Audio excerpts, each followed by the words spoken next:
মাসুম বিল্লাহ।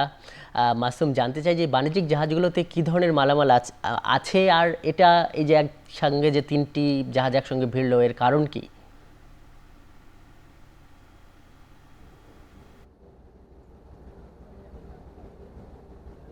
লিমন, আপনার প্রশ্নটি শুরু করি।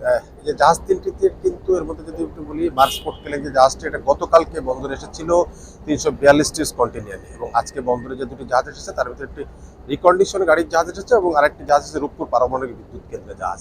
এখন পর্যন্ত আমি আপনার লাইভের সাথে যুক্ত আছি যখন মধ্যে এখনো কিন্তু বন্দরের জেটিতে তিনটি বিদেশি বাণিজ্যিক জাহাজ অবস্থান করছে।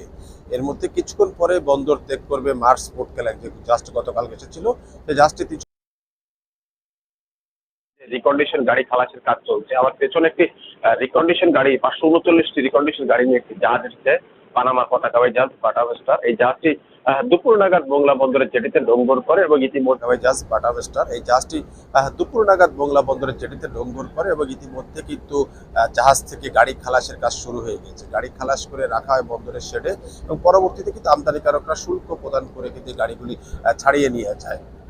এছাড়া বন্দরে অন্য একটি জেটিতে কিন্তু অবস্থান করছে রূপপুর পারমাণবিক বিদ্যুৎ কেন্দ্রের জন্য নিয়ে আসা একটি জাহাজ, কেএস প্রজেক্ট। এটিও একটি পানামার পতাকাবাহী জাহাজ, যে জাহাজটি গত মাসের 28 তারিখ রাশিয়ার নভরস্কি বন্দর থেকে ছেড়ে এসে কিন্তু আজকে দুপুর নাগাদ মোংলা বন্দরের জেটিতে নোঙর করে। তো মোংলা বন্দরের জেটিতে জাহাজটি নোঙর করে প্রায় 685 প্যাকেজ 1290 মেট্রিক টন মালামাল নিয়ে। জাহাজটি স্থানীয় শিপিং এজেন্ট সূত্রে আমাদেরকে যতই জানিয়েছে, ওই জাহাজটিতে রূপপুর পারমাণবিক বিদ্যুৎ কেন্দ্রের হেভি ইকুইপমেন্ট, ইলেকট্রিক্যাল মালামাল রয়েছে। তো ওই জাহাজটি থেকে কিন্তু পণ্য খালাস কাজ একটু পরেই শুরু হয়ে যাবে এবং পণ্য খালাস করে জাহাজের পণ্যগুলো নিয়ে যাবে সড়ক পথের উপর পারমাণবিক বিদ্যুৎ কেন্দ্রের প্রকল্প এসেছে, এবং জাহাজটি থেকে পণ্য খালাস করতে আগামী 3 থেকে 4 দিন সময় লাগবে বলে জানিয়েছে জাহাজটি। আজকে যদি আমি আপনাকে একটু জানিয়ে রাখি, মোংলা বন্দরের পোর্ট লিমিটের মধ্যে সর্বমোট 17টি জাহাজ অবস্থান করছে। এর মধ্যে 3টি জাহাজ এখনই কিন্তু মোংলা বন্দরে জেটিতে অবস্থান করছে, বাদ বাকি জাহাজগুলো কিন্তু হারবারি এবং অ্যাঙ্করেজে আছে। সেই জাহাজগুলো থেকে পণ্য খালাসের কাজ কিন্তু যথাযথ নিয়মে চলছে। যদি বলি বহির্নোঙরে যে জাহাজগুলি আছে, সেই জাহাজগুলিতে কিন্তু কয়লা, জিপসাম, সারবাই জাহাজ আছে।